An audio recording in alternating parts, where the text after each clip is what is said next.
की क्या वजह है? इंडस्ट्रियल पैकेज जो पिछले 98 में अटल बिहारी वाजपेयी जी ने दिया था, प्रोफेसर धूमल जी ने उसमें बहुत बड़ा योगदान सहयोग किया था लाने में। उसके कारण हिमाचल प्रदेश में बहुत बड़ा उद्योग आया। हिमाचल प्रदेश को औद्योगिक प्रदेश के नाते जाना भी नहीं जाता था। जैसा आपने कहा, ऊना का विषय है। मेरा जो विधानसभा क्षेत्र है उसको सौभाग्य कह लो, जो दुर्भाग्य कह लो, मेरे विधानसभा क्षेत्र में अगर कोई भी इंस्टीट्यूशन आपने खोलना है तो वहां पर जमीन के इतने हाई रेट्स हैं जिनको मैं लेकर के आया, वो घूमते घूमते टालीहाड़ पहुंच गए। वो चाहे इंडस यूनिवर्सिटी है, चाहे आज नेस्ले की फैक्ट्री आई है, चाहे क्रेमिका की फैक्ट्री आई है। क्योंकि जिस समय जमीन का भाव वहां पर लोग पूछते तो हमारे एरिया में 10 लाख रुपया कनेल से कम कोई जमीन है, और मैक्सिमम जो जमीन है वो इरीगेटेड लैंड है मेरे विधानसभा क्षेत्र में। तो उसके कारण वहां पर लगभग 50 ट्यूबवेल हैं उन 35 गांव में। भभौर साहब की एक बहुत बड़ी स्कीम है। जो इरीगेटेड लैंड किसी से लेनी, आप जानते हैं कि आदमी नहीं देता है। और बद्दी बरोटीवाला को एक और लाभ मिला। एक तो जो एक तरह का पिछड़ा एरिया आप कह सकते हैं इसको, एक चंगर एरिया हमारी देसी भाषा में बोल देते हैं, वो था जी। और दूसरा लाभ इसको मिला है जो आपका पंचकूला और चंडीगढ़ का लाभ। क्योंकि जो व्यक्ति आता है वो ये सोचता है कि मेरे बच्चे कहाँ पढ़ेंगे, उनकी स्कूलिंग कहाँ होगी, कॉलेज की एजुकेशन कहाँ होगी। और पूर्व सरकार ने जिन सारी व्यवस्थाओं को ना शुरू करते हुए सीधा इंडस्ट्री को शुरू किया, और उसके कारण आजकल वहां कितना हौज पहुंचा आप लोग जानते हैं। इस कारण मेरे विधानसभा क्षेत्र में नहीं आया, अदरवाइज और कोई कारण नहीं है। लोग आ रहे हैं। धूमल साहब ने क्रेमिका फैक्ट्री हमें दी है, इतनी बड़ी फैक्ट्री, 500 करोड़ रुपए की इन्वेस्टमेंट हो रही है, मेरे से 10 किलोमीटर दूर है। सिर्फ 2007 में आपकी जो विधानसभा चुनाव थी उसमें आपकी जीत सिर्फ केवल 51 वोटों से हुई। इतना थोड़ा मार्जिन क्यों, क्या वजह थी?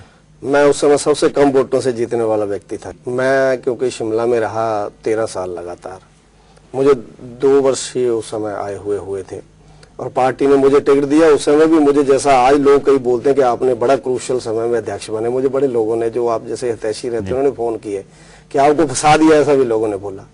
मैंने उस समय भी लोगों ने बोला कि आपको बड़ा गलत समय पे टिकट दे दिया, क्योंकि पार्टी को जहां पर सिर्फ पिछली बार 12,000 वोट पड़ा है और कांग्रेस को 32,000 वोट पड़ा है। तो मैंने उस समय भी कहा था कि पार्टी जहां मेरे को खड़ा करेगी मैं उसके लिए तैयार हूं, चाहे जहां 10 वोट भी नहीं पड़ते होते। और उसके बाद हमने 27,651 वोट लिए, यानी 16,000 वोट उस समय एक्स्ट्रा पड़ा। लगभग 150% का वोटों का स्विंग था, और कांग्रेस की उस समय लहर थी, हमारी एंटी थी, और कांग्रेस पूरी यूनाइट थी। लेकिन लोगों ने और आप जैसे हितैषियों ने हमें उस समय वोट दिलाया, और मैं 51 वोट से जीता। मैं उन सबका धन्यवाद करता हूं जिन्होंने उस समय विपरीत परिस्थितियों में मुझे जिताया। तो आप अगले विधानसभा चुनावों में इलेक्शन लड़ेंगे, और कहां से लड़ेंगे? मैं तो ऊना से 2 बार चुनाव जीता हूं जी, दूसरी बार चुनाव जीता हूं, और पार्टी कहेगी तो ऊना से चुनाव लड़ूंगा जी। पार्टी जो निर्णय करेगी मैं उसको मानूंगा। आप प्रमुख संसदीय सचिव भी रहे हैं।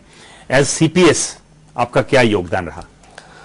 मुझे प्रोफेसर धूमल जी ने अपने साथ जोड़ा था इसमें, पावर में और उसके साथ साथ स्पोर्ट्स में। जहां तक पावर प्रोजेक्ट्स का विषय है, जहाँ इन सारी चीजों का विषय है, हिमाचल प्रदेश में भारतीय जनता पार्टी जब आई है तब पावर के क्षेत्र में बहुत बड़ा काम हुआ है, चाहे शांता कुमार जी का समय रहा हो, चाहे अभी धूमल साहब का समय रहा हो। लेकिन विशेष में योगदान जो आपने जैसा कहा, मैं स्पोर्ट्स के क्षेत्र में कह सकता हूँ, क्योंकि धूमल साहब ने इसमें मुझे खुला हाथ दिया था कि आप स्पोर्ट्स के क्षेत्र में कहाँ स्टेडियम बन सकते हैं, कहाँ कौन सी गेम ज्यादा अच्छी चल रही है, उसके लिए क्या क्या खिलाड़ी रहे हैं आप किसी समय? नहीं, मैं कॉलेज के समय जो आम खिलाड़ी होते हैं जो रहा हूँ, कोई प्रदेश स्तर का या कोई नेशनल लेवल का, कोई इंटर स्टेट का, कोई ऐसा मैं नहीं रहा। तो उसके नाते हमने जो योगदान किया है हिमाचल प्रदेश में, हम पहला एस्ट्रो टर्फ ऊना हेडक्वार्टर में लेके आए हैं। 5.5 करोड़ रुपया हमें वो मिला है। उसकी जमीन अभी फाइनल हो रही है, और हिमाचल प्रदेश में अंतर्राष्ट्रीय स्तर का पहला एस्ट्रो टर्फ होगा। और ऊना हेडक्वार्टर में और कई कॉलेजेस में, स्कूलों में, जहाँ हिमाचल प्रदेश में जो बजट जब हमारी गवर्नमेंट आई थी तो 11 करोड़ था, अभी हमारा 20 करोड़ बजट पहुंच चुका, और इस बजट में हम और इसमें पैसा बढ़ाएंगे। लेकिन इसमें महत्वपूर्ण योगदान तो प्रोफेसर साहब का रहा है, धूमल साहब का रहा है, क्योंकि वो चीफ मिनिस्टर, मैं तो उनके साथ अटैच था, कोई इंडिपेंडेंट चार्ज मुझे नहीं था। लेकिन फिर भी उन्होंने मुझे स्पोर्ट्स के क्षेत्र में करने को कहा था, मैंने किया है। हिमाचल में 8-9 महीनों में चुनाव होने वाले हैं, तो आप भाजपा सरकार के कार्यकाल को कैसे आंकते हैं? हिमाचल प्रदेश का पिछले 4 वर्षों का कार्यकाल इसी से उसका ध्यान में आ जाता है कि हमें पूरे देश के बड़े बड़े प्रदेशों के साथ जब मुकाबला होता, वो चाहे किसी भी क्षेत्र में हो, शिक्षा के क्षेत्र में हो, स्वास्थ्य के क्षेत्र में हो, निवेश के क्षेत्र में हो, या पर्यटन की दृष्टि के क्षेत्र में, हमें 56 अवार्ड आज तक मिल चुके हैं।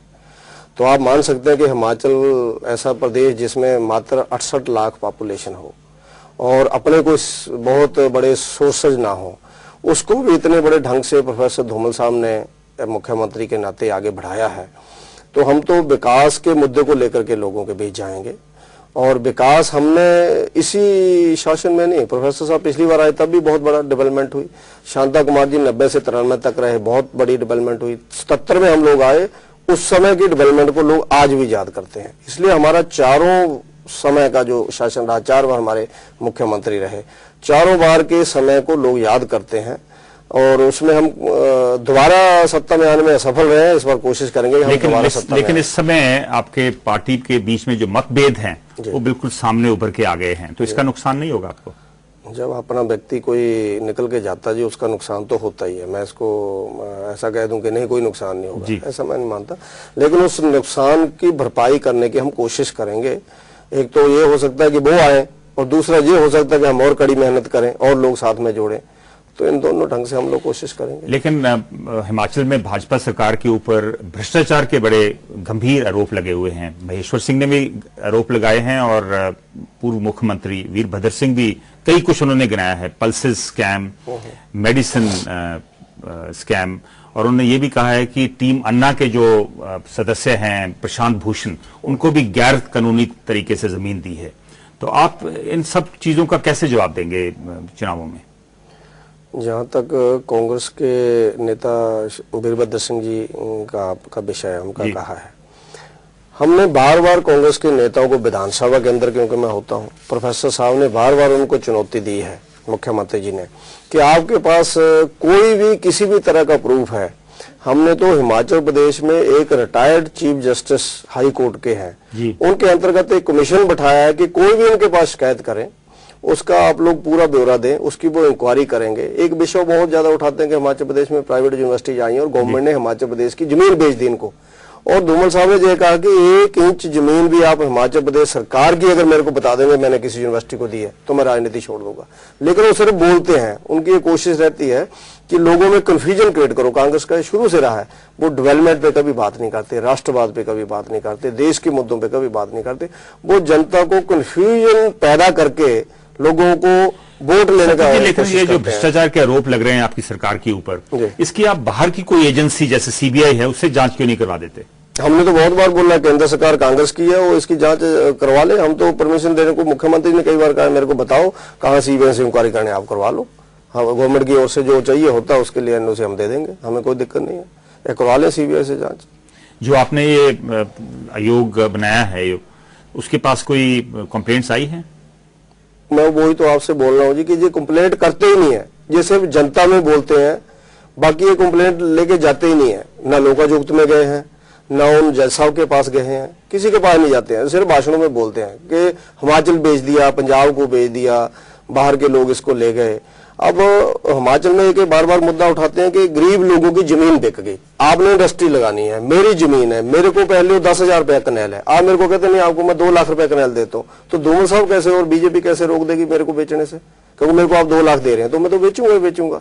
ये तो आदमी की व्यक्तिगत प्रॉपर्टी है, वो जिसको जितने की मर्जी बेचे। हाँ, बीजेपी ने कहीं कोई काउंटर से खोले हुए हैं कि आप जमीन बिकवा लो और हम उसको बिकवाने में सहयोग कर रहे हैं, तो गलत है। अब लोगों को तो हम नहीं रोक सकते। तो आपका क्या कहना है कि ये सारे भ्रष्टाचार के आरोप जो बीजेपी सरकार हिमाचल में लग रहे हैं उनके ऊपर, ये सारे गलत हैं? छोटी मोटी कहीं कमी रही होगी, लेकिन जितना वेग होकर के वेग स्टेटमेंट ये देते हैं, भाषण होकर के देते हैं, उसमें कोई तथ्य ही नहीं है, तथ्य ही नहीं है। इन्होंने पिछला चुनाव भी ऐसे लड़ा था जी, अगर आपके ध्यान में होगा, मोतीलाल बोरा जी ने, आनंद शर्मा जी ने शिमला में मार रोड पे कहा था कि धूमल साहब ने पंजाब में 40 फैक्ट्रियां लगा ली हैं और आज तक ये मानहानि का केस भुगत रहे हैं आपके पूर्व chief minister captain Amarinder Singh ji, और आज तक वो साबित नहीं कर सके 40 फैक्ट्रियां हैं कहां पर, बता तो दो हमें कहां पर है।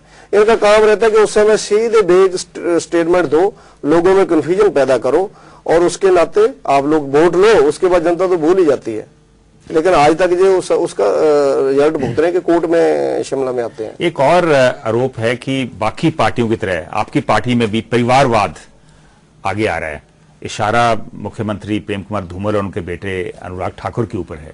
भारतीय जनता पार्टी का जो रिकॉर्ड है बाकी पार्टियों से बहुत अच्छा है। हमारी पार्टी में अगर कोई व्यक्ति आता है, आप लोग देखेंगे, अगर अनुराग जी ने एमपी का चुनाव लड़ा तो उन्होंने हिमाचल प्रदेश के पुराने सब एमपीज के रिकॉर्ड को तोड़ते हुए 2.25 लाख से उन्होंने सीट को जीता। हिमाचल प्रदेश में बहुत बड़ा मार्जिन नहीं होता है, 1.25 लाख से ज्यादा आज तक कोई नहीं जीता है, 2.25 लाख से उन्होंने सीट को जीता जी। हाँ, उनका इतना है कि वो धूमल साहब के बेटे हैं। अब किसी का बेटा होने के कारण टिकट नहीं मिल सकता। मुझे नहीं लगता कि उसमें अब आज वो क्रिकेट के राष्ट्रीय स्तर पर इतनी छोटी उम्र में सेक्रेटरी बने हैं, तो अब उसमें तो धूमल साहब ने नहीं उनको बनाया है। आज वो अनेकों खेल संघों में स्थान बना करके आगे बढ़ रहे हैं और युवा मोर्चा के ऑल इंडिया प्रेसिडेंट बने हैं। तो कोई उसमें तो पार्टी हर व्यक्ति को देखती है राष्ट्रीय स्तर पर कि किसको जिम्मेवारी देनी है, और उसको उन्होंने प्रूव किया है। पिछले 2 वर्षों में उन्होंने प्रूव किया है कि युवा मोर्चा को कितना एक्टिव किया उन्होंने। क्रिकेट में उन्होंने हिमाचल प्रदेश में अंतर्राष्ट्रीय स्तर का धर्मशाला में क्रिकेट स्टेडियम बना करके 62 करोड़ रुपए का दिया। आज तक भी कांग्रेस के लोग अनेकों बैठे हुए थे क्रिकेट संघ के अध्यक्ष के नाते, उन्होंने 62 रुपए का भी कोई स्टेडियम नहीं बना के दिया। अगर कोई व्यक्ति, मुझे लगता है कि प्रूव करे, हाँ, या तो कोई व्यक्ति ऐसे आ जाए और उसके बाद करे ही कुछ ना, तो माना जा सकता परिवार के कारण आया है, अब इससे हुआ नहीं जा रहा है, लेकिन उन्होंने तो प्रूव करके दिया है। ऐसे अनेकों और भी लोग आ सकते हैं। सतीश जी, आपके विचार में आगामी विधानसभा चुनावों में कौन से मुद्दे मुख्य रूप में उभर के आएंगे? हिमाचल प्रदेश में हम तो विकास को लेकर के आगे चलेंगे। विकास, और जो हमने विकास का मॉडल हिमाचल प्रदेश में दिया है, जो हमने इंडस्ट्री के कारण लोगों को लाभ दिया है। हिमाचल प्रदेश में लगभग 2.5 लाख लोगों को प्रत्यक्ष अप्रत्यक्ष रूप से औद्योगिक पैकेज जो अटल बिहारी वाजपेयी जी ने दिया था, उसके कारण लोगों को रोजगार मिला है। दूसरा, जो हिमाचल प्रदेश में प्रोफेसर प्रेम कुमार धूमल जी ने किसानों के हित में, किसानों के बारे में कभी कोई नहीं सोचता था। हिमाचल प्रदेश में पंडित दीनदयाल उपाध्याय जी के नाम पर कृषि बागवान समृद्धि योजना जो चलाई है 350 करोड़ रुपए की, जिसमें 80% की सब्सिडी हम दे रहे हैं। पूरे हिंदुस्तान में एकमात्र गवर्नमेंट है, उसको हम लोगों के बीच लेकर के जाएंगे। इसी तरह से दूध गंगा योजना, जिसके कारण गांवों के किसान लोग अच्छे पशु लेकर के उसमें सब्सिडी के नाते वो अपना एक लोगों को दूध की जो हिमाचल प्रदेश में कमी है, आज हिमाचल प्रदेश में पूरे पंजाब से दूध आता है। हम चाहते हैं लोग इसमें अपने आप दूध पैदा करके हिमाचल प्रदेश में उसको लगाएं। इस तरह की अनेकों योजनाएं प्रोफेसर साहब ने, जैसे दिहाड़ीदार मजदूरों की दिहाड़ी हमने बढ़ाई है, हमने पेंशन बढ़ाई है हिमाचल प्रदेश में, अनेकों 25,000 लोगों को इस बार हमने पेंशन लगाई है जो पिछले बजट में दिया था। और हिमाचल प्रदेश में जो रोजगार हमने दिया है, अनेकों स्कूलों के कॉलेजेस की जो पोस्टें खाली रहती थी, कहीं प्रिंसिपल नहीं होते थे, कहीं हेडमास्टर नहीं होते थे, स्कूल खोल दिए कांग्रेस ने, फट्टे लगा करके रख दिए, लेकिन हमने सब जगह स्टाफ प्रोवाइड कराया। और इस साल भी 5,000 टीचर हम और भर रहे हैं और 22,000 टीचर हम पिछले 4 सालों में भर चुके हैं। इन सब मुद्दों को लेके हम लोगों के बीच, लेकिन कांग्रेस बड़ी होपफुल है कि वो दोबारा सत्ता में आ पाएंगे। तो हर आदमी जो राजनीति में है उसको उम्मीद रखने की तो उम्मीद रखनी ही चाहिए। मुझे लगता है वो भी कोशिश करेंगे कि वो आ जाएं, लेकिन हमारी कोशिश रहेगी कि हमने जो जनता की सेवा की है उस सेवा को देखते हुए लोग हमें दोबारा वोट करें।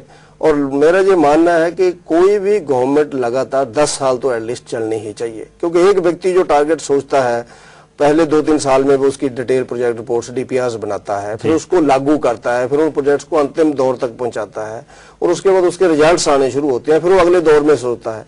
हिमाचल प्रदेश में बार बार क्या हो रहा है कि एक गवर्नमेंट आती है, अच्छी आई तो भी गई, बुरी आई तो भी गई, और कोई भी डेवलपमेंट का एक मॉडल शुरू नहीं हो रहा।